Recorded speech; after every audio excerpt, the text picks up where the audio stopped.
বাড়ি ভর্তি মেহমানের সামনে আমার বাবা আমার মায়ের গালে থাপ্পড় মেরেছে। একটু দূরে দাঁড়িয়ে আমার 3 ফুফু আর দাদি মুচকি মুচকি হাসছে। এদিকে আমার মা লজ্জায় মাথা নিচু করে দাঁড়িয়ে আছে। বাবার থাপ্পড়টা এতটাই জোরে ছিল যে মায়ের ঠোঁটের কোণা দিয়ে রক্ত বের হচ্ছে। ফর্সা গালে 5 আঙ্গুলের দাগ বসে গেছে। আমার ছোট বোনটা আমার শার্টের কোণা ধরে আমার পিছনে লুকিয়ে আছে। বাবাকে যে সে বড্ড ভয় পায়। আসলে বাবার ভালোবাসাটা কি সেটা আমার ছোট্ট বোনটা জানেই না। আমার মাকে থাপ্পড় মারার কারণ এ বাড়িতে অবশ্য কারণ লাগে না আমার মায়ের গায়ে হাত তুলতে।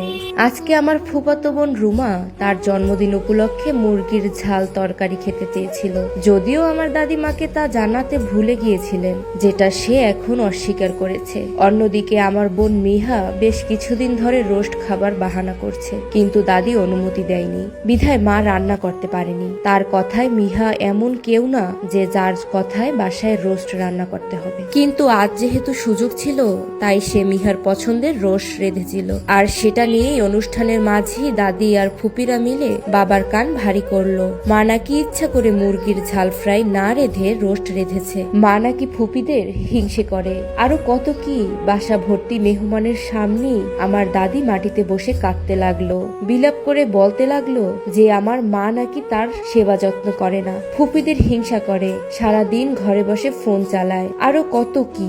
এদিকে মা নিশ্চুপ হয়ে চোখের পানি ফেলছে, কারণ মা জানে প্রতিবাদ করলে বাবা আরো অমানুষের মতো পেটাবে তাকে। কিন্তু আজ আর আমি সহ্য করতে পারলাম না, সবার সামনে চিল্লিয়ে উঠলাম আর বললাম, আর কত মিথ্যে বলবে দাদি। আজ সকাল থেকে আমার মা একা হাতে এতগুলো রান্না করেছে সব মানুষের জন্য, পাশাপাশি ঘর দুয়ার পরিষ্কার করেছে একা হাতে। তুমি আর তোমার মেয়েরা তো ঠিকই ঘরে বসে সিরিয়াল দেখছিলে। আমার মা যদি ঘরে বসে ফোনই চালাতো তাহলে এতগুলো রান্না করলো কে? তোমার এই পুরো বাসা সাজালো কে দাদি? আমার কথা শুনে দাদি কোনো জবাব খুঁজে পেলেন না। বাধ্য হয়ে বাবার সামনে আবার নেকা কান্না শুরু করলো। বলতে লাগলো, দেখ বাপ, সামান্য একটু রান্না করেছি দেখে ফোঁটা দিয়ে দিল। তোর বউ আমার নাতনিটাকেও আমার বিরুদ্ধে উস্কে দিচ্ছে। তুই এর বিচার কর।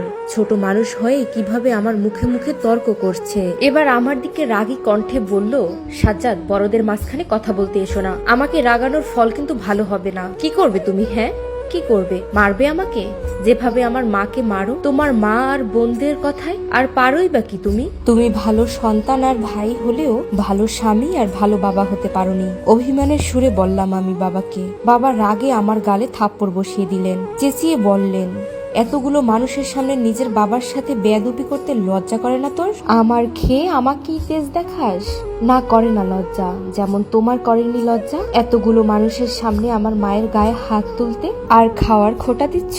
কি খাও তুমি? সব ভালো ভালো বাজার করে দিয়ে আসো ফুপিদের বাসায়। ফুপুরা যেসব ভালো ভালো রান্না করে তোমাকে আর দাদিকে ডেকে নিয়ে খাওয়ায়, কিন্তু ও সব খাওয়ার সময় তুমি কি একবার ভেবেছো তোমার বাচ্চারা বাসায় কি দিয়ে খায়? কোনোদিন তোমার বোনদের বলেছো তোমার বউ বাচ্চার জন্য যাতে একটু খাবার সাথে দিয়ে দেয়? বাসায় প্রতিদিন আমরা সবজি আর আলুর ভর্তা দিয়ে ভাত খাই। দাদি তো সেজো ফুপির বাসায় গিয়ে ভাত খেয়ে আসে, কেননা তুমি সেখানে হাত ভরে বাজার করে দাও, আর তুমি নিজে ব্যবসার জন্য দুপুরে রাতে হোটেলে খেয়ে খেয়ে আসো। কিন্তু আমরা বাবা, আমাদের বাসায় কয়দিন তুমি মাছ গোস্ত বাজার করে দিয়েছো বলতে পারবে? আমার মা টুকটাক সেলাই করে যা পায় ওইটা দিয়ে শাকসবজি কিনে। বাবা হওয়ার কোন দায়িত্বটা তুমি পালন করেছো বলতে পারবে তুমি বাবা? আমার কথা শুনে বাবা কোনো উত্তর দিতে পারলেন না, শুধু অবাক চোখে দাদি আর ফুপিদের দিকে তাকিয়ে থাকলেন। দাদি আর ফুপিরা তড়িঘড়ি করে কথা দমানোর জন্য বললেন, আচ্ছা ওসব বাদ দে, এখন যা হওয়ার হয়ে গেছে। আজকে রুমার জন্মদিন, এতগুলো মানুষের সামনে বাপ বেটার ঝগড়া ভালো দেখায় না। চল সবাই কেক কাটবো এখন, কিন্তু আমি আজ এত সহজে এদের ছাড়বো না। আজকে আমার মায়ের উপর আমাদের প্রতি হওয়া অন্যায়ের শেষ আমি দেখেই ছাড়বো। চওড়া মেজাজে দাদিকে বললাম, কিসের বাদ দিব? যখন তোমার ছেলে আমার মায়ের গায়ে হাত তুলেছিল সেটা খুব ভালো দেখাচ্ছিল, কই তখন তো থামাতে আসোনি, এখন কেন থামাচ্ছ? তারপর বাবার দিকে তাকিয়ে বললাম, আচ্ছা বাবা, তুমি কি সত্যি আমাদের বাবা? না মানে প্রতি বছর আমাদের বাসায় আমার ফুফাতো ভাই বোনের জন্মদিন পালন করা হয়, কিন্তু কোনো দিন আমার আর আমার বোনের জন্মদিন কেন পালন করা হয় না? সাথে সাথে আমার বড় ফুপু খেকিয়ে উঠলেন, কি রে তুই কি তোর ভাই বোনদের হিংসে করিস নাকি? তাচ্ছিল্য হেসে বললাম, হিংসে করি না, শুধু জানতে চাই আমার আর আমার বোনের জন্মদিন পালন করা কেন হয় না। বাবা উত্তরটা দাও দয়া করে। করিম শেখ এখনো নিশ্চুপ। কি উত্তর দিবেন তিনি? আসলেই তো তার সন্তানদের একটি জন্মদিনও আজ পর্যন্ত পালন করা হয়নি। আমি আবারও বললাম, প্রতি ঈদে তোমার বোনদের বোন জামাইদের দামি দামি কাপড় দাও, তোমার ভাগিনা ভাগ্নিদের গায়েও থাকে মার্কেটের সবচেয়ে দামি কাপড়টা, কিন্তু আমার মাকে দেওয়া হয় 350 টাকার প্রিন্টের শাড়ি, আমাকে দেওয়া হয় রাস্তার পাশে ভ্যান থেকে কেনা 100 টাকার সস্তা শার্ট, আর আমার বোনকে দেওয়া হয় 300 টাকার জামা। এই যে বাবা দেখো, আজ সেই শার্টটা পরেছি, এটাও দেলোয়ার কাকার ভ্যান থেকেই নেওয়া, দাদি কিনে দিয়েছিল ঈদে, দাম 100 টাকা, কিন্তু তোমার ভাগিনা ভাগ্নিদের যে কাপড় দেওয়া হয় সেগুলোর দাম 3000 টাকারও উপরে হয়। বাবা কেন এই বৈষম্য? উত্তর দাও, চুপ করে আছো কেন?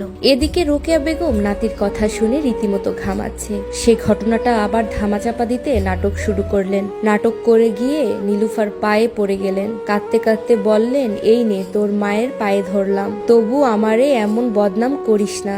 একটু না হয় আমার মেয়ের ঘরের নাতি নাতনিদের ভালো কাপড় দিয়েছি, তাই বলে এত হিংসা তোকে পেটে?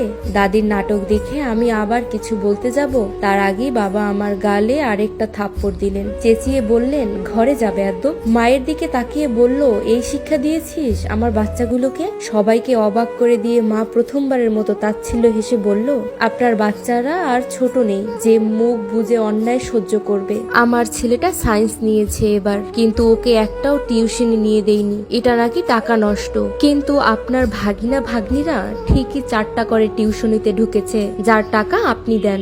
আমার ছেলে মেয়ে পড়ে সরকারি স্কুলে, কিন্তু আপনার বোনের বাচ্চাদের ভর্তি করিয়ে দিয়েছেন প্রাইভেট স্কুলে। আমার মেয়েটার নাচের শখ ছিল, কিন্তু আপনার মা আমার বাচ্চাটাকে নাচের ক্লাসে যেতে দেয়নি, এসব নাকি টাকা নষ্ট। কিন্তু তার মেয়ের ঘরের নাতি নাতনি ঠিকই নাচ গান শিখছে, তখন টাকা নষ্ট হয় না? আমার মেয়েটাকে আজ পর্যন্ত কোলে নিয়ে আদর করেনি, কিন্তু আপনার ভাগ্নিদের ঠিক কোলে নিয়ে পুরো পাড়া ঘুরিয়ে আনেন। কেন?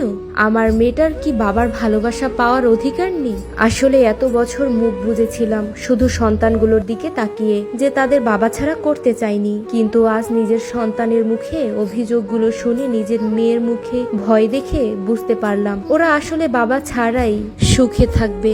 বলেই ছেলে মেয়ে দুটোকে নিয়ে ঘরে চলে গেল নীলুফা। নীলুফা যেতেই সব যেন আবার স্বাভাবিক হয়ে গেল, যে যার কাজে ব্যস্ত হয়ে পড়ল। রোকেয়া বানু আর তার 3 মেয়ে মিলে সবাইকে তাড়া দিতে লাগলো খাওয়ার জন্য।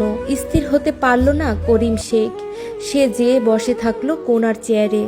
একটু পর হাতে দুটো ব্যাগ নিয়ে বেরিয়ে আসলো নীলুফা, সাথে তার 2 বাচ্চা।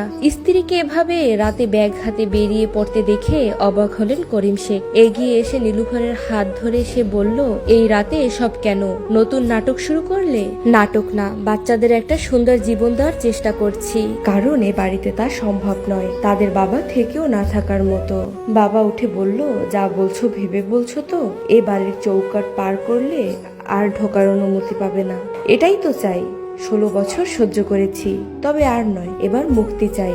এ পর্যায়ে দাদি এসে বললেন, এসব কি বলছো বৌমা? ঘরে যাও, বাবা মা কি শিক্ষা দেয়নি তোমাকে, ছোট লোক মেয়ে? এরপর ফুপিরাও কি কি যেন বলছিল, কিন্তু মা সেসব কান না দিয়ে আমাদের হাত ধরে বেরিয়ে পড়লো।